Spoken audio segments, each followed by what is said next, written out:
अस्सलाम वालेकुम व्यूअर्स, आप देख रहे हैं दी जर्नलिस्ट। मैं हूं ख्वाजा आफ्ताब हसन और आज हमारे साथ डॉक्टर शबीर सरवर साहब हैं।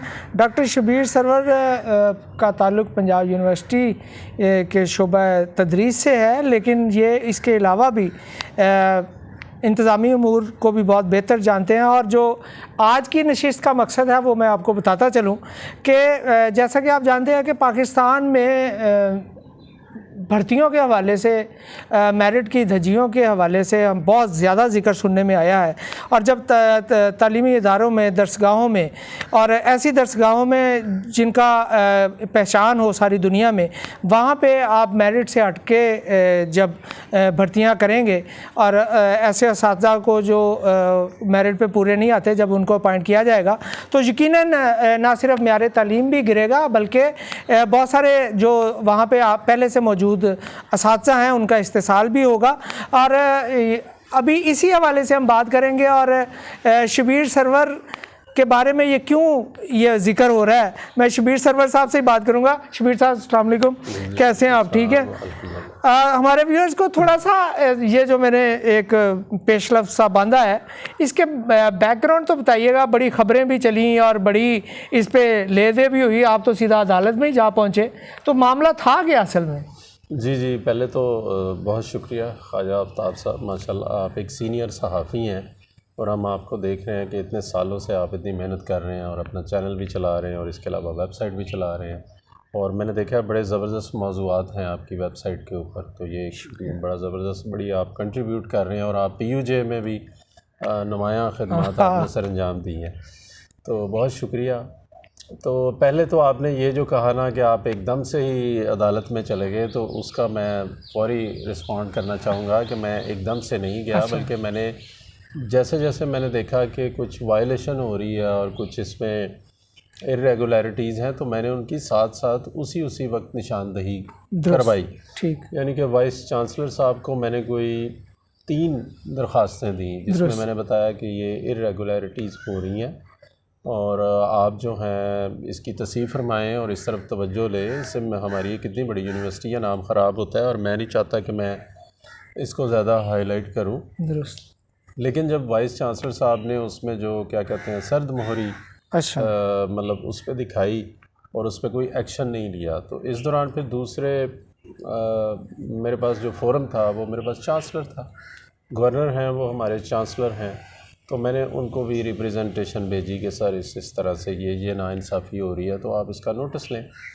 लेकिन मुझे नहीं पता चला कि उन्होंने कोई नोटिस लिया या कब लिया है। अब बाद में आके मुझे पता चला कि उन्होंने, हाँ जी, कुछ दिन पहले इस पे बात भी हुई है, इजलास भी हुआ है कोई। जी। तो जब उधर से कोई जवाब ही नहीं आ रहा था, मुझे कोई पता नहीं चल रहा था, तो जो फिर आखिरी होता है वो बंदा कहता है कि जी अदालतों पे ज़ाहिर है हमारा खुदा रसूल के बाद हम यकीन रखते हैं कि हमारी अदालतें जो हैं वो सही इंसाफ दें, तो लिहाजा मैंने फिर अदालत में जो है उसको मैं लेकर गया। यानी एकदम से मैंने अच्छा, मतलब आपने पूरा प्रॉपर फोरम इस्तेमाल किया? Proper forum. अच्छा, अब हम आते हैं असल मुद्दे की तरफ। जी। मतलब कुछ भर्तियों का जिक्र हुआ और आपने जो दरख्वास्त दायर भी की जिस पे बात अदालत में आप गए हैं कि कुछ लोगों को मेरिट से हट के भर्तियाँ की। जी ऐसे। और एक तो ये बताइएगा कि वो किस नौइयत के वो था केस, और दूसरा ये बताइएगा कि क्या इनमें से किसी भर्ती से आप बराह रास्त मुतासिर भी हो रहे थे?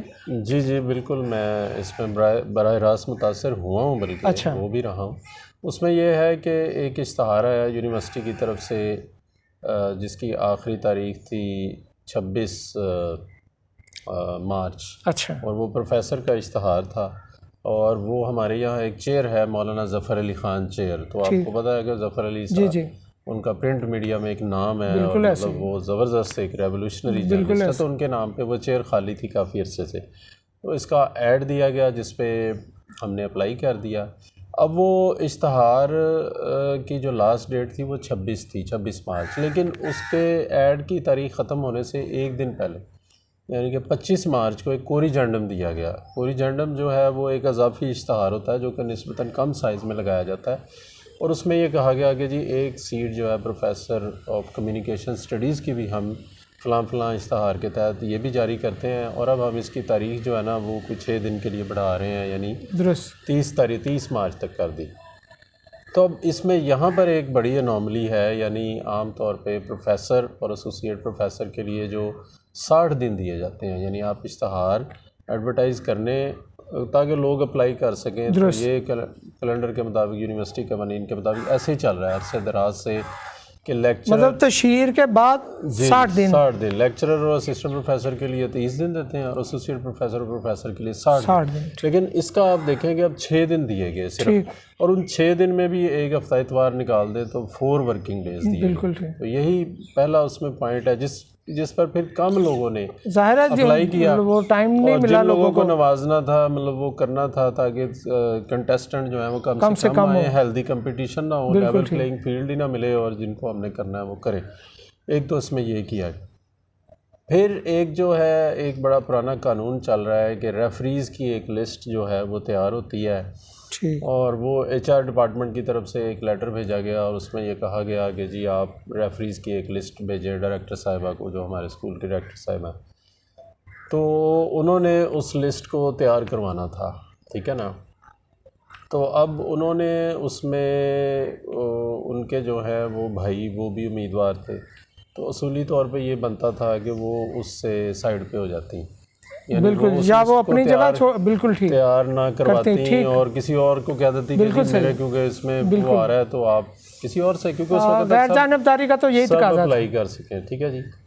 तो वो लिस्ट उन्होंने तैयार करवाई और उन्होंने उसमें अपनी तरफ से भी नाम डाले, और फिर इसके साथ साथ और जो ख़वातीन असातिज़ा हैं हमारे वहाँ पर, उन्होंने भी फिर उसमें एक जो है वो मेरी कोलीग हैं, उन्होंने नाम दिए और उन्होंने कहा कि जी VC साहब ने कहा है कि ये मैंने लिस्ट तैयार करनी है, और उन्होंने आकर डायरेक्टर साहिबा को ये बताया और उन्हें कहा कि जी ये साइन कर दें। फिर उन्होंने उसमें अपने नाम भी लिए, हमसे भी उन्होंने कहा कि जी आप ये एक एक दो नाम जो है वो डाल दें। तो पहली बात तो यहाँ पर ये है कि जो उम्मीदवार हों असूली तौर पर उनसे नाम नहीं लेने चाहिए, बिल्कुल ठीक, ताकि आपकी फेयर इवैल्यूएशन हो। लेकिन क्योंकि ये चल रहा है तो उन्होंने मतलब इस तरह से किया। फिर अब जिन लोगों को इवैल्यूएट करना था, अब जो बाद में सीट एडवर्टाइज हुई जिसके लिए 6 दिन दिए गए, तो उसके ऊपर अब बड़े बड़े ऐसे उम्मीदवार भी थे जिनके बड़े बड़े नाम हैं और जिनकी बैकिंग है। मतलब एक हमारी कोलीग हैं उसमें सवेरा मुजीब शामी साहिबा और एक लुबना ज़हीर साहिबा, जिनको मतलब एक सेनेटर भी सपोर्ट करते हैं, नून लीगी सेनेटर, सबको पता है इस बात का। तो मेरे लिए काबिल इज़्ज़त है, मोहतरम है। तो लेकिन मैं क्यों गया, क्योंकि मेरे कोलीग है, मैं चाहता हूँ कि मेरिट पे फ़ैसला हो। सही। तो उस पे फिर वो जो हमारी तीसरी कोलीग हैं डॉक्टर आयशा, उन्होंने बाहर से PhD किया मलेशिया से, और पोस्ट डॉक उनका अमेरिका से है। तो वो उन्होंने अपने ही जो डॉक्टरेट के और पोस्ट डॉक के जो सुपरवाइज़र हैं उनके नाम दे दिए उन्होंने, ठीक, और उन्हीं को केस चला जाता है और वही उनको इवैल्यूएट करके बड़ा पॉजिटिव जो है वो भेज देते हैं रिपोर्टें। तो HEC जो है वो एक 6 माह का स्कॉलरशिप नहीं देती, रिसिप स्कॉलरशिप, जो कि PhD यहाँ से कर रहे होते हैं उनको फ़ॉरेन एक्सपोजर के लिए 6 माह बाहर भेजा जाता है।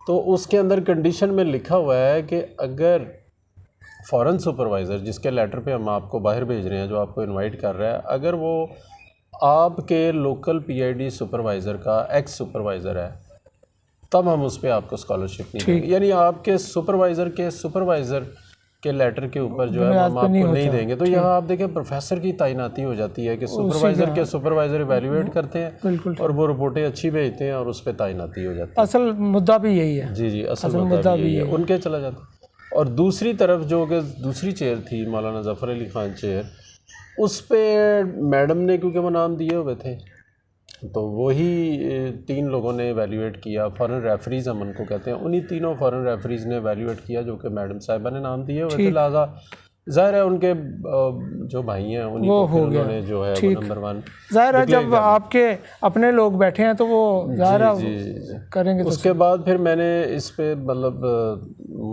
दरख्वास्तें दी कि मुझे बताया गया वाइस चांसलर साहब की तरफ से, मुझे ये बताया गया कि जी आपका भी रिकमेंडेड है, तो बोर्ड ने आपको भी रिकमेंड किया हुआ है, आपकी भी अच्छी पब्लिकेशंस हैं।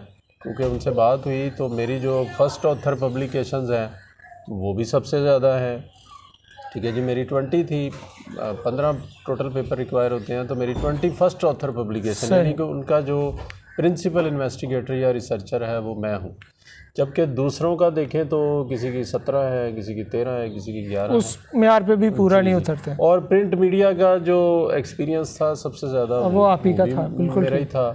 फील्ड एक्सपीरियंस भी मेरा ज़्यादा था, पब्लिकेशन भी मेरी ज़्यादा थी, मेरे पीएचडी में से भी ज़्यादा पब्लिकेशन मेरी थी।